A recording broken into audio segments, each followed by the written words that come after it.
Joe Jekel here on the fabulous Patong Beach in Phuket, Thailand, Mad Zook. And I want to talk to you about today something that I'm looking to put together some more traffic for our website, our webpage. And as I mentioned to you in some previous videos, I'm newer to the digital world, so I'm trying to find the right content to resonate with the right people. And as an academic and as a psychology practitioner, you know, I go a little deeper than what some of these very charismatic life coaches and some very beautiful souls, and they share a lot of Lao Tzu quotes, and they share, they repeat each other. I like to call them the beautiful parrots, you know, because they're just a great looking bird, but they keep repeating to each other. And what I found historically is that while these guys make a lot of money and they get a big following by preaching to someone else about how to make a lot of money, or how to fix what's wrong with you, you know, and they seem to cheerlead each other, and that's great. There's definitely a good space for that, and many of them do a really good job at it, right? So I'm not here to disparage anything that they do, right? But I want to make sure that you all are aware of different aspects of what's available. So let's talk today about psychologist versus psychology consultant versus life coach. Okay, so what happens here today, bear with me a little bit, big wind here at the beach today, so blowing over my tripod. So as we compare, and we want to say, I guess versus is the way to do it, and so we'll say a psychologist, all right, number one. So a psychologist has a lot of schooling, all right. Generally they'll hold a doctoral level degree, and they have to take a test through their state.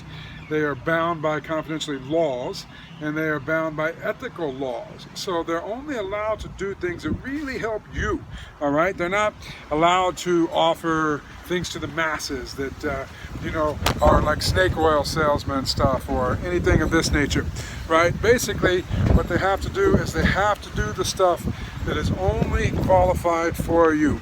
And so basically, they have to do only what is qualified for you. All right, if it's not good for you specifically, they cannot sell it to you. They cannot give this to you. Now, there's a process, and any good psychologist is going to go through the process. So they're not going to be able to evaluate you at boom, right off the bat. So they can diagnose you, all right? So they can actually offer you a diagnosis, and they can, which is tell you what is wrong, or they can offer a prognosis, tell you what you need to get better, okay?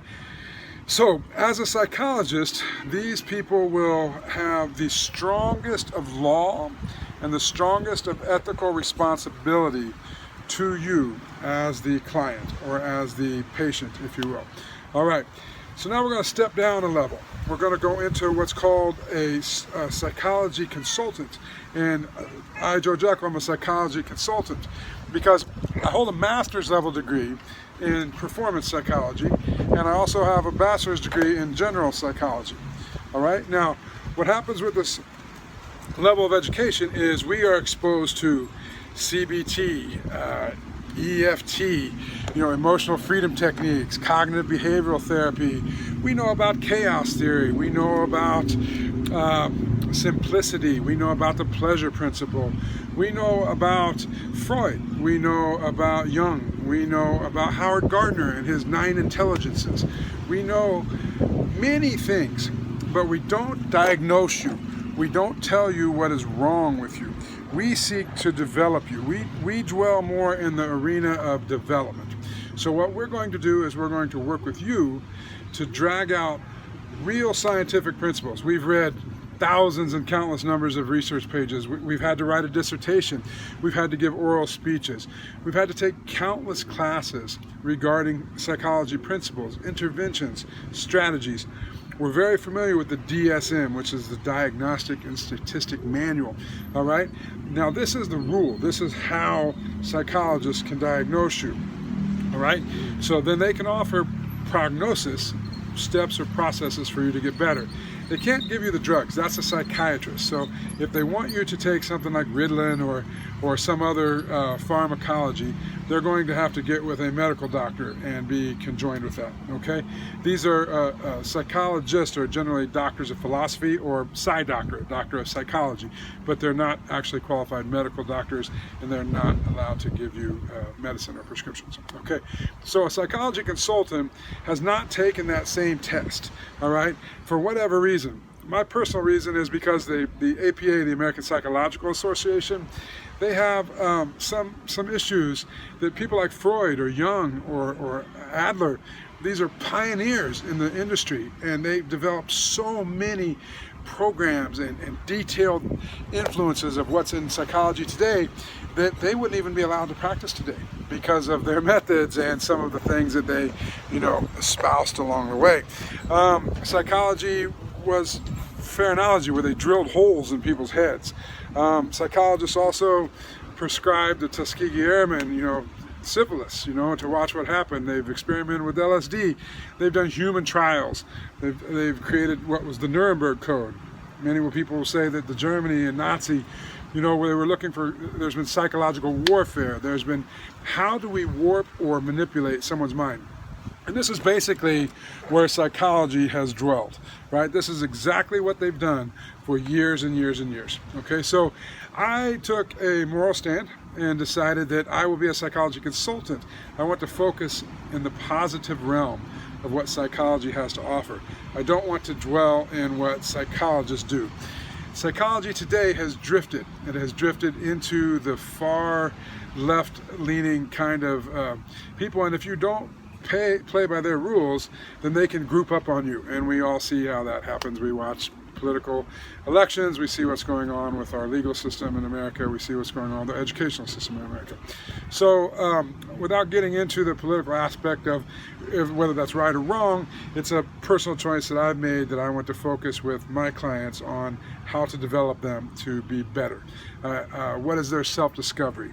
What is it they're looking for? It's not about what I'm looking for. And so for me to tell them how they need to fix themselves, I think is something that many psychologists step out of their ethical boundaries doing, and they try to use the ethical rules to hide behind.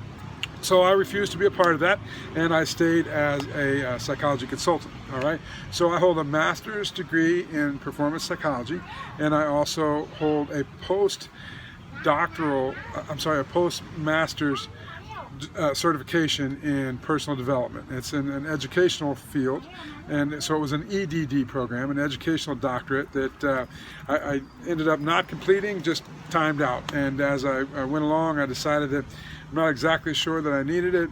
I wanted to be Dr. Jekel, so I was using it to get the doctor moniker. And truth be told, I may go back and do that. All right, but as it stands, my qualifications are multiple certifications, and I stay in the realm of psychology consultant.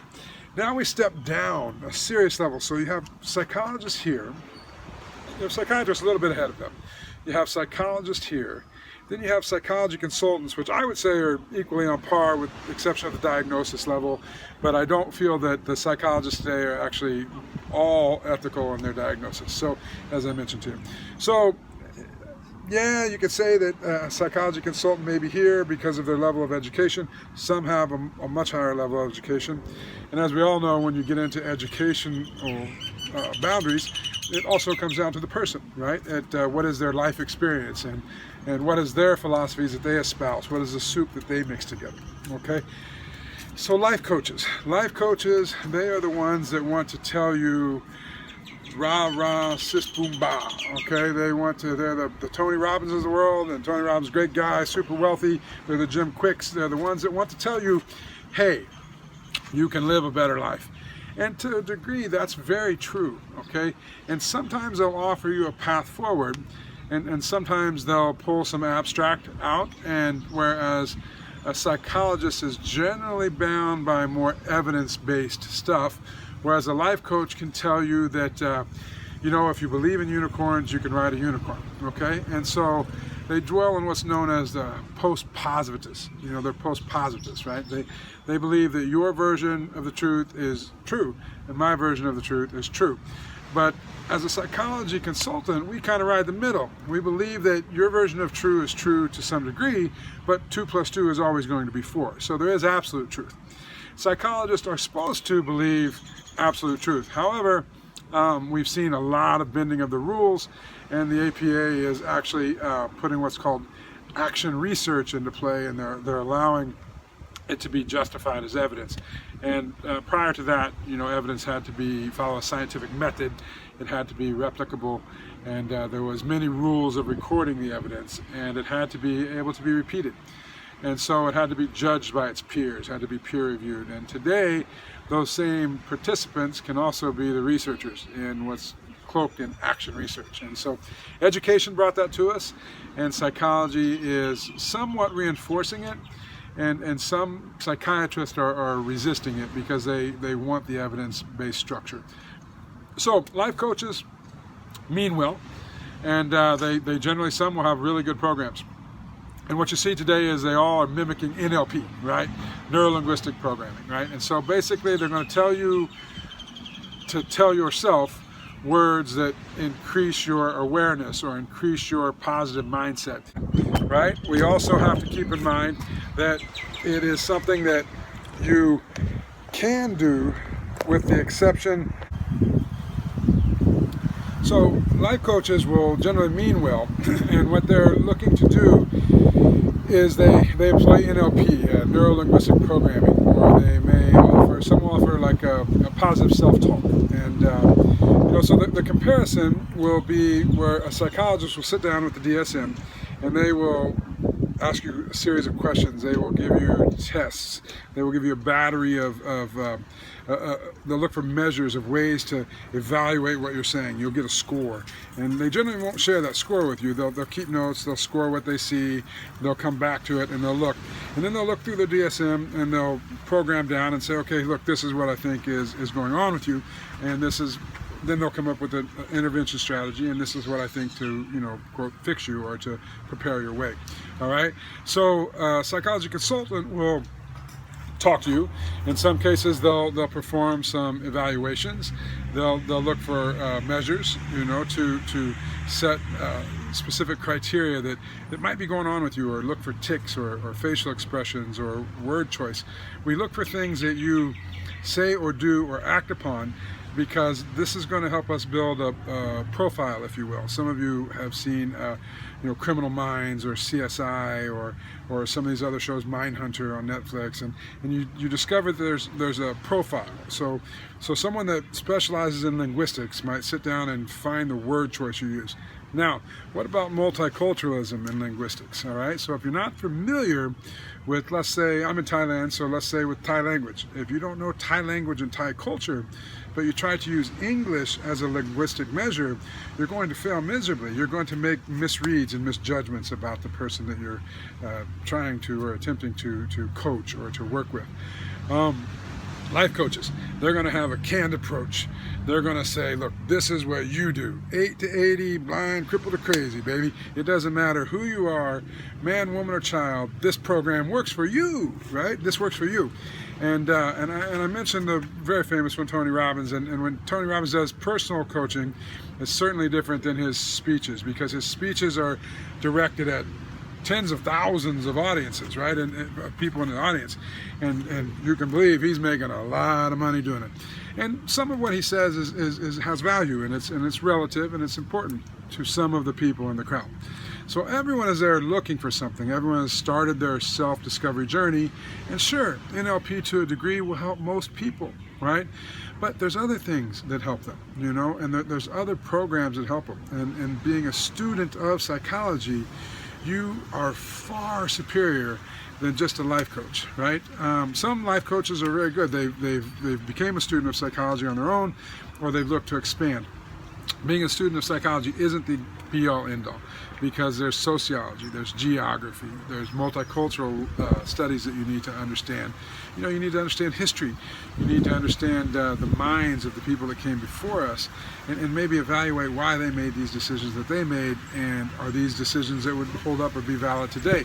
You can certainly look at slavery as one, so there's slavery all over the world, every continent. I know America gets the blame for it all, but there's still slavery taking place today in many parts of Asia, fishing boats, sex slaves.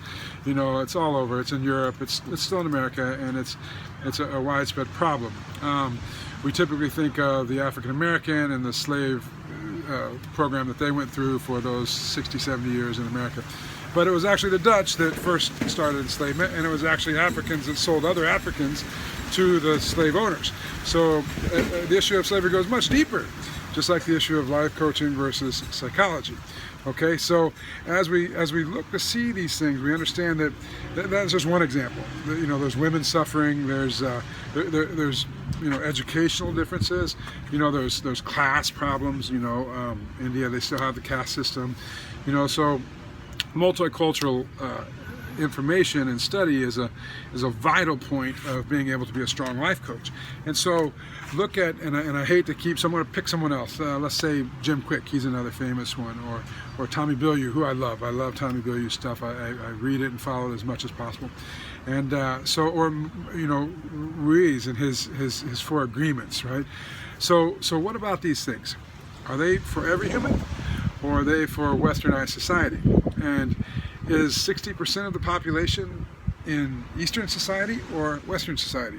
So do the people on the African continent, do they believe the same things? Do they have the same history? Do they look at life through the same lens?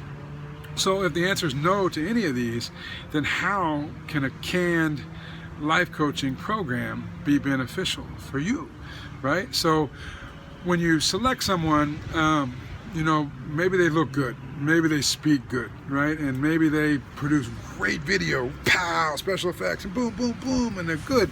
And they regurgitate a lot of very historical sayings. I read some sayings and I look at it and I think to myself, does that person even know where that original quote came from, or what was said by that person that first postulated this position?